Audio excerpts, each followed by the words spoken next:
Guys, ito na. May yung ang signal rate kasi nawawala eh. Paano pakita natin? Paano ba 'yun? Pakaliwa mo. Pakanan. Ayun. Pag pinihit mo yung ayun, pag pinihit mo nawawala. Ayan. Nawawala, 'di ba? Nawawala yung signal rate sa likod. Kaya hinahanap namin, kaya binaklas. Sabihin nyo, pinagbabaklas namin agad, di bagong-bago pa. Eto na. Ito na yung makina, oh. Aba, ang haba ng makina. Laki ng makina. Makita nyo yung makina. Ito yung makina ng RS, oh. Sa kabilang side, ha. Yan yung makina ng RS. Naging duwende yung RS, boy. Lumiit. Ito yung makina. Tingnan nyo. Balik natin doon. Oh. Tingnan naman gaano kalaki yung makina nito. Pintaas pa. Tangkad ano? Laki boy talaga. Laki ng pinagkaiba. Balik tayo sa RS. Bilib na nga ako sa stroke ng RS eh. Kumpara sa Raider FI, mababa yung stroke eh. Ito matangkad.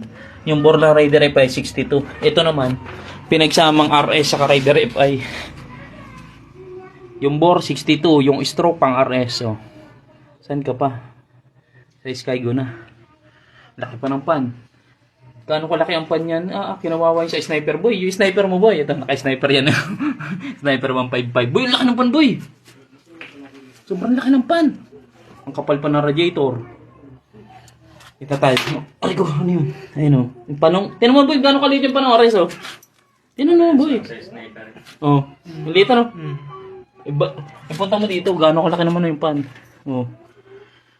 Diba, nakikita natin yung diferensya, yung pagkakagawa nito. Kumbaga yung quality rin ng pagkagawa sa yung lalaki ng pyesa.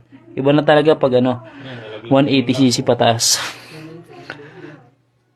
Di ba? Ilan na yung makina oh. Tingnan nyo ulit yung makina. Ayan, parang may palaman siya. Hindi tingnan mo lang. Balik tayo sa RS. Dito sa side na to. Ayan oh.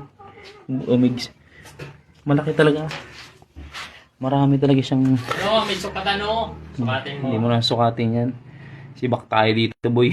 Motor natin boy. Transmission pa lang. Kita mo Hindi na kaya ng motor ng Rossi Flash X natin to sa anong RS 150 boy. Transmission pa lang. Tanggapin na natin na talagang malakas to. Ano ba yung transmission pa lang? Pagkumpara mo na lang. Hindi pa natin tinatakbo to, binibreak in pa kasi. Malalaman natin pagka-break in kung anong takbo.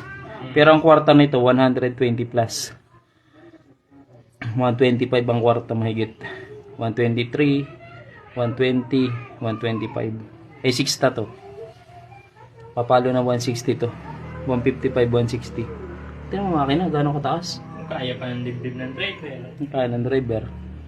Kaya ng top sa'yo, boss top sa'yo pa. Boss top sa'yo, kaya. Grabe oh. Naging anlit ng makina ng RS oh. Hindi talaga ako makagit overboard. Oh. Balik naman natin dito sa kabila. Oh, di ba malaki ang makina ng RS? Dito tayo. Oh. Paano ko laki yan oh? Oo. Yo, wala talaga. Layo talaga. Kaya update ulit kami sa sangad.